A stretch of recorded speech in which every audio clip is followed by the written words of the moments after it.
La entrevista con Ramsés Yunes. Bueno, está el más municipalista de los municipalistas, el gran amigo de este micrófono del 97.7, el 101.1, don Rubén Ricaño. Me quiero, Rubén, ¿cómo estás? ¿Cómo estás con la pandemia? ¿Te estás guardando? ¿Qué estás haciendo? ¿Qué tal, Ramsés? Saludos a todo tu auditorio. Pues sí, nos estamos guardando desde el mes de febrero que veíamos venir todo esto. Hicimos algunas predicciones y desafortunadamente acertamos en que para México sería lamentable y catastrófico y de grandes dimensiones esta pandemia que nos está asolando y preocupando. Pero fíjate que nadie ha hablado de algo que quiero que toques el tema, de los derechos humanos ante esta pandemia, Rubén. Sí, es muy importante porque la pandemia ha vulnerado los derechos humanos. Ya teníamos en la región de América Latina, en México, teníamos problemas de cumplimiento de los derechos humanos, se han acentuado con la pandemia. Al inicio, una de las predicciones que hicimos precisamente fue que se iba a incrementar la violencia contra las mujeres y bueno, los datos estadísticos oficiales dicen que no nos equivocamos y lamentablemente eso es verdad. Pero no nada más es en la cuestión de la igualdad de género y el respeto a los derechos humanos, sino los derechos humanos en general se están viendo vulnerados por esta situación en la que estamos envueltos por la pandemia. Sí, ¿qué está manejando la Comisión la Comisión Interamericana de los Derechos Humanos, Rubén?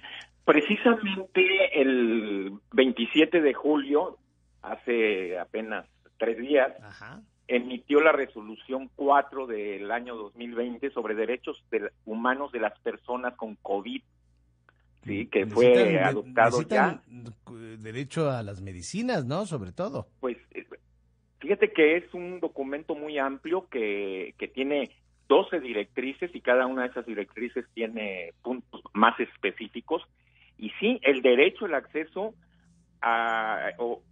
determina muy bien la obligatoriedad del Estado, que está en la Constitución mexicana, de salvaguardar y preservar la salud de los ciudadanos. Y eso pasa por tener un sistema de salud completo, asequible para todos, que haya medicinas suficientes, que haya personal médico de enfermería y de hospitales también suficientes, pero también equipados. Habla del derecho que tenemos el acceso a esas medicinas y también de el derecho que tenemos a que no suban de precio, por ejemplo, en las farmacias, etcétera.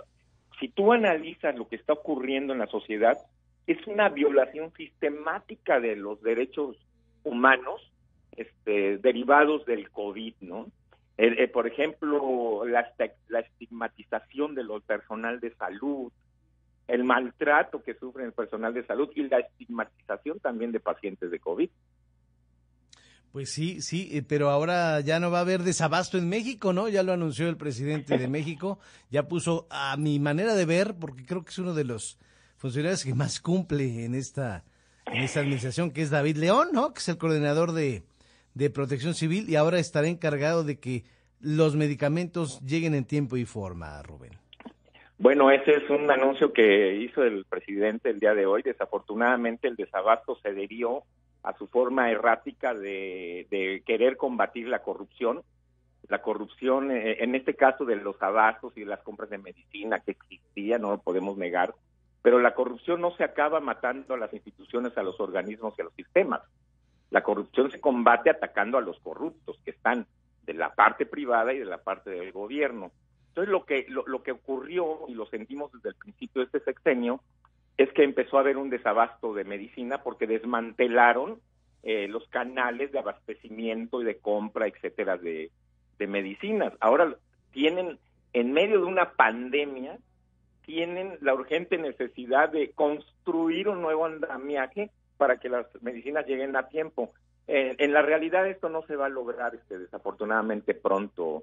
A mí me encantaría que las farmacias, que los hospitales, que cada persona que acude a los servicios de salud, ya sea el IMSS o los servicios que brinda el Estado, pudiera tener acceso a las medicinas, no regrese a casa con la receta y con un anuncio de que regrese dentro de 8 o 15 días, porque hay desabasto de medicina. Es lamentable, y ahí precisamente el Estado está violentando uno de los derechos fundamentales de los seres humanos, que es el derecho a la salud, que es obligación del Estado. Ahora, y por último, ¿cómo estás viendo esta ley de adquisiciones? Ya no va a haber licitaciones y se podrán comprar en los Estados Unidos. Sí, yo veo que eso tiene sus problemas, tiene sus errores. Precisamente uno de los cuestionamientos de este gobierno es estar dando adjudicaciones directas, que también es corrupción. Se presta más a la corrupción. Yo creo que lo que se debió de haber hecho, te repito, es combatir a los corruptos, mejorar el sistema, ver cuáles eran los puntos de inflexión donde había mayores riesgos de corrupción y corregirlos. Pero lo que se está haciendo también es corrupción, pero además va a afectar a un amplio sector y va a afectar fuentes de trabajo, a un amplio sector mexicano que se dedicaba también a toda esta industria. Si había corrupción, había que corregirla, había que perseguirla y había que castigarla con toda energía. Pero no porque hay corrupción vamos a desmantelar todo lo que tenemos en México y vamos a hacerlo de otra manera que es mucho más opaca, porque no sabemos quién va a adjudicar, cómo va a adjudicar, si le estamos comprando las medicinas a la mejor opción, si tenemos otras opciones más asequibles y más convenientes para el país. Entonces, bueno, la verdad es que estamos metidos en una verdadera desgracia nacional y desafortunadamente el Estado ha tenido reacciones tardías. ¿Cómo podemos ver este documento de los derechos humanos de esta Comisión Interamericana de los Derechos Humanos ante el COVID? ¿Te refieres a que el público la pueda consultar? Sí, exactamente. Sí, mira, en la página de la Comisión Interamericana de los Derechos Humanos se encuentra. Nosotros como Centro Municipalista para el Desarrollo la tenemos también subida en nuestra página web, que es www.cmdmexico.org.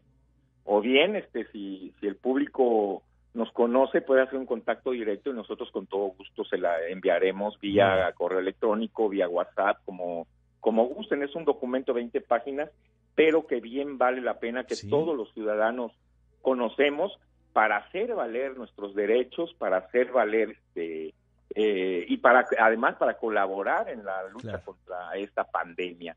Esta pandemia exige no solamente la transparencia, habla sobre la información verídica y los datos ciertos que debe proporcionar el gobierno, que no debe ser confusa ni debe de generar incertidumbre y confusión, ¿no? Entonces yo creo que todos debemos de conocer esto. Para frenar la pandemia necesitamos un gobierno realmente comprometido, un gobierno consolidado, con mecanismos muy fuertes, que destine todos los recursos necesarios, porque parece que los está escatimando, a combatir la pandemia. Aquí lo dice en el documento, pero también necesitamos una sociedad informada, una sociedad solidaria y colaborativa que también esté participando para frenar la desgracia que está ocurriendo en México. Gracias, entonces, Rubén.